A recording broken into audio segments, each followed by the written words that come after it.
No final da sexta lição, mostrei-vos alguns círculos nas plantações muito fixes, geometricamente perfeitos, na forma de flor da vida. A maioria das pessoas não gostou disso, ou não se importou. Por isso, em vez disso, ofereço-vos Este desenho intenso foi feito por Leonardo da Vinci, provando que ele realmente estudou a forma da flor da vida. De facto, foram encontrados mais de 200 desenhos seus, todos estudando diferentes ângulos e proporções, com descrições completas de cada um deles. O editor do livro que publicou estes desenhos perdidos não sabia realmente o que eram, por isso limitou-se a dizer que foi assim que ele inventou a sua engrenagem. Leonardo foi capaz de inventar invenções e desenhos tão complexos porque estudou a proporção divina. Além disso, Leonardo era um mestre pedreiro, e é claro que ele muito provavelmente obteve o seu conhecimento original a partir deles. Será que a flor da vida, entre outras coisas, é a informação secreta que os maçons têm mantido em segredo nos últimos 1000 anos?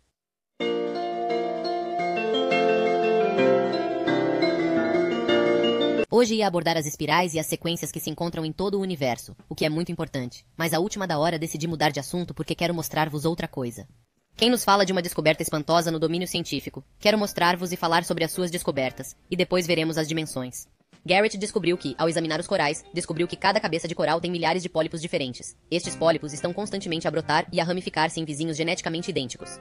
Através da realização de experiências de calor nestes pólipos, conseguiram descobrir que cada pólipo faz parte de um todo, uma única unidade de ser, mas cada um deles está a viver a sua própria realidade individualmente. A partir das suas descobertas com os corais, puderam analisar a mecânica quântica. A matemática da mecânica quântica mostra-nos exatamente como funciona o nosso universo.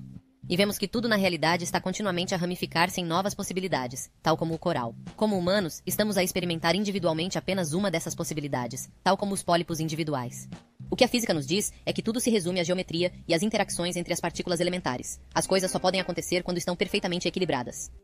Garrett começa então a mostrar-nos algumas partículas subatômicas e as coisas que constituem os eletrões, os prótons e os neutrões. Consideramos sempre que estas são as partículas mais pequenas, mas nunca pensamos no que as está a criar.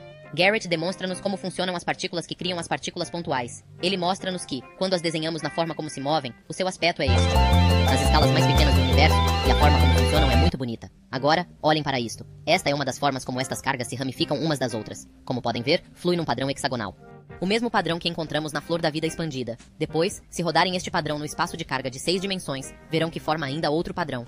Muitos de vós reconhecerão este padrão como a forma da estrela de David, mas o seu verdadeiro nome é tetraedro estelar, que se mapeia perfeitamente sobre o fruto da vida. Todo este padrão criado pelas partículas é mapeado através de lugares precisos numa forma esférica de 200 dimensões, a que os cientistas chamaram E8, que também tem uma forma geométrica. Rodando também esta forma, pode ver-se como existem possibilidades quase infinitas de interação entre estas partículas elementares. Os pormenores da realidade começam a tomar forma. Agora, como esta forma está a rodar em 8 dimensões? Olhem para este em particular. Isto parece-se muito com o cubo de Metatron, não é? No coração da física de partículas está a geometria pura e bela.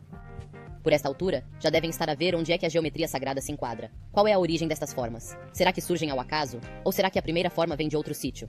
Na sexta lição, falamos sobre a flor da vida, a simetria geométrica original e perfeita que criou o universo. Esta forma, como aprendemos, não é apenas a raiz de todas as proporções matemáticas, a luz, o sólido platônico, mas é também a fonte de todos os sistemas musicais do universo, incluindo sistemas usados e desconhecidos pelo homem moderno. É também a fonte dos padrões de energia, e bem, de tudo.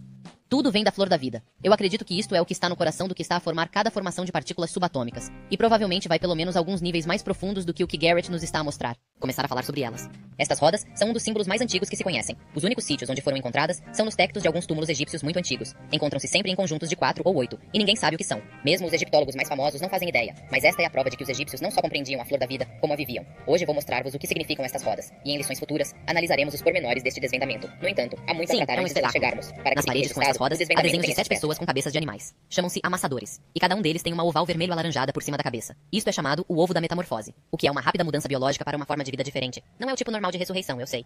Como podem ver aqui, eles estão a mudar de direção 90 graus, e ao fazê-lo, estão a mudar de dimensão. Vejam, os níveis dimensionais estão separados por 90 graus. As notas musicais estão separadas por 90 graus. Os chakras também estão a 90 graus. É um número que aparece continuamente. Talvez nesta altura devêssemos ter um entendimento comum do que são dimensões, como terceira dimensão, quarta dimensão, quinta dimensão. De que é que estamos a falar? A maioria das pessoas pensa em dimensão em termos de tempo e espaço, os eixos X, Y e Z, com o tempo a tornar-se a quarta dimensão. Não é disso que estamos a falar. O que estamos a ver é que os vários níveis dimensionais têm mais a ver com música e harmônicos do que com qualquer outra coisa. Tem 8 teclas brancas de dó a dó, que é a oitava familiar, e no meio há 5 teclas pretas, o que cria o que se chama a escala cromática, que são 13 notas, na verdade 12, sendo a 13ª a primeira da oitava seguinte. Por isso, de um dó para o seguinte, são 13 passos e não 8.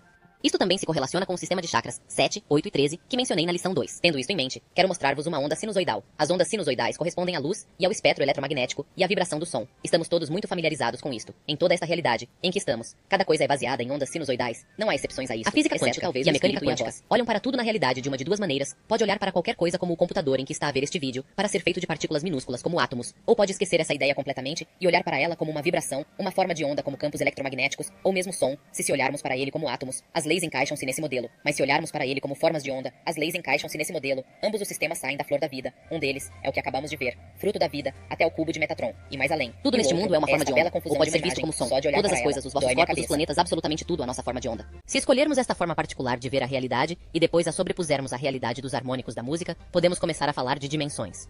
Os níveis dimensionais não são mais do que diferentes comprimentos de onda de taxa de base. A única diferença entre esta dimensão e qualquer outra é o comprimento da sua forma de onda básica. É como um aparelho de rádio. Se rodarmos o botão, apanhamos um comprimento de onda. O mesmo acontece com as dimensões. Se mudasses o comprimento de onda da tua consciência, e ao fazê-lo, mudasses todos os padrões do teu corpo para um comprimento de onda diferente do deste universo, desaparecerias literalmente. Tem sido teorizado que o comprimento de onda de base em que vivemos atualmente é de 7,23 centímetros. Há algumas razões para isso. Num sentido espiritual, o comprimento de onda 7,23 é o Om, o som hindu do universo. Talvez seja por isso que o Om é uma ferramenta tão poderosa na meditação.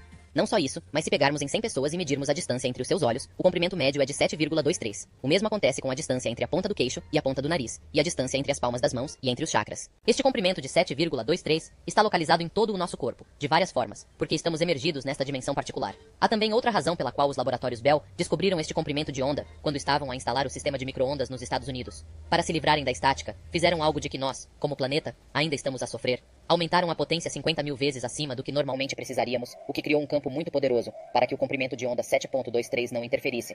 É por estas razões que acredito que 7,23 é o comprimento de onda da nossa dimensão. À medida que se sobe nos níveis dimensionais, o comprimento de onda fica cada vez mais curto com energia, cada vez mais alta. À medida que se desce nos níveis, o comprimento de onda fica cada vez mais longo com energia, cada vez mais baixa e mais densa. Tal como num piano. Há um espaço entre as notas de modo que quando se toca neste universo em forma de onda há um lugar muito definido onde existe o nível dimensional seguinte. O seu comprimento de onda específico é relativo a este. As culturas do cosmos têm uma compreensão básica deste facto e sabem como mudar entre dimensões. No entanto, devido a certos acontecimentos que ocorreram na Terra há 13.000 anos, todos nós nos esquecemos, mas estamos prestes a lembrar-nos. Assim, se mostrarmos cada nota da escala cromática como um círculo, temos 13 círculos. Cada círculo representa uma tecla branca ou preta, e o círculo sombreado no final seria a 13ª nota, que inicia a 8ª seguinte. Este círculo aqui representa a terceira dimensão. É aqui que estamos. E este círculo ao lado seria a quarta. Na lição 3, falamos sobre canalização, e este é tipicamente o lugar onde os seres canalizados estão. É também aqui que se explora quando se está a projetar astralmente ou a sonhar lúcido.